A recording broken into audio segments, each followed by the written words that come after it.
Sobrang sikip ang daan. Malayo-layo din talaga, malayo-layo. Oh, mga idol, another na naman posting. Kung makita mo yung background kung gaano kalawak, ganun kalaki ang barangay Magsaysay, Siniloan. Sobrang laki. Yung tinatawag nilang kilometer 17.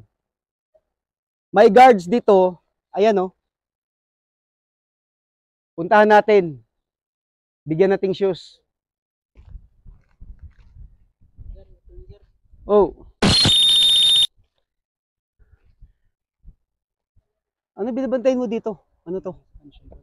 Ha? Ito yung mansyon. Galing ah.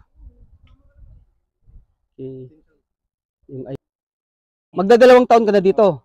Nakailang inspection ka pa lang? Oh. So mga idol, magdadalawang taon na siya. Ngayon lang siya makaranas ng inspection.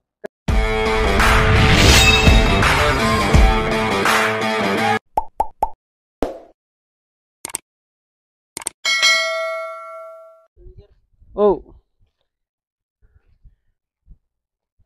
Ano binabantayan mo dito? Ano to? Ha? Ito yung mansyon. Ilan kayo nag-guard dito? Ha? Madami din. Palit-palitan lang kayo dito. So ang duty nyo dito, 12 hours, 12 hours. Okay. Ang sahod, kumusta man? Okay naman. Ang galing ah. Okay. Yung ID. Okay.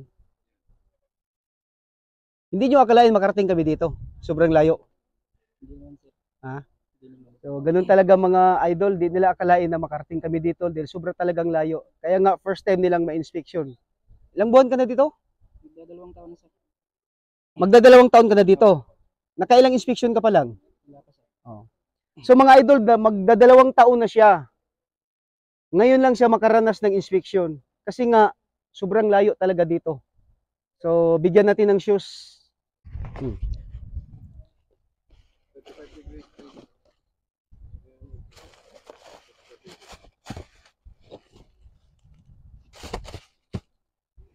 Combat. Okay. Pero yung combat mo, di pa naman sira, di ba? Sira na? Sira na pala combat mo. Kailangan mo talaga ng bagong combat boots. Okay lang magtanong ako ng 11-year order sa'yo. Anong number? Kahit ano sir. Tatalino ng mag-guard dito. Ako ba nang hinahamon dito? What the? Kahit ano daw ang number. Sige nga, number 10. Salute about all company officials, supervisor, agency, ranking public official of the or officer of the PNP. Armed Forces of the Philippines. Armed Forces of the Philippines. Okay. Galing. And where did I go wrong? I lost a friend somewhere along. Kahit may kulang punti, pero yun na yun, naintindihan mo yun. Ano yung susya? Ito. Supervisory Office of Security Investigation Agency. Supervisory Office for Security and Investigation Agency. Talagang nag-memorize kayo. Ano ka nasisira, ulo? Ang may kasalanan na ito, Tito Gilbert mo. Ba't ako na naman? Nakapalo kayo sa akin, oh. Talagang memorize nila, nakapalo sa atin, eh. Hindi ko akalain sa sobrang layo na lugar na to, yung mga kuya guards natin dito, nakapalo pala sila sa akin. So, wala tayong magawa, kundi tanggapin ang katotohanan na kahit Paano masabi? anong tanong natin, masagot. Last na lang. Yes sir.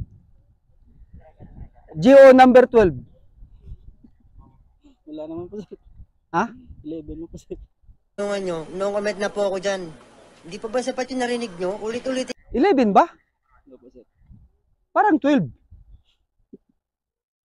Number 12, di nyo pa alam. To receive my salary every 15 and 30 of the month without delayed. Yun ang GO number 12. Di ba lahat ng 11 walang nakabanggit na sahod? Ha? Pero totoo lang, number 11 lang. Malay natin maging number 12 yan sa sunod na mga generation. Isama yan. Okay, lastly, RC issue 4A. Regional Civil Security Unit. Galing talaga. Bakit may 4A? Ano yun? Um, 4A stands for collaboration, sir. Calabarzon. Ang galing. Okay. Pasalamat tayo sa sponsor. Salamat po sa ano sa nagbigay ng sponsor. Okay. So sa nag-sponsor, maraming salamat kay Brad Robert Merilo from USA and Apo Hollywood, Apo San Diego. Mga brothers and sisters dyan, maraming salamat sa sponsor nyo. Mabuhay kayong lahat hanggat gusto nyo. Life is beautiful. Thank you, sir.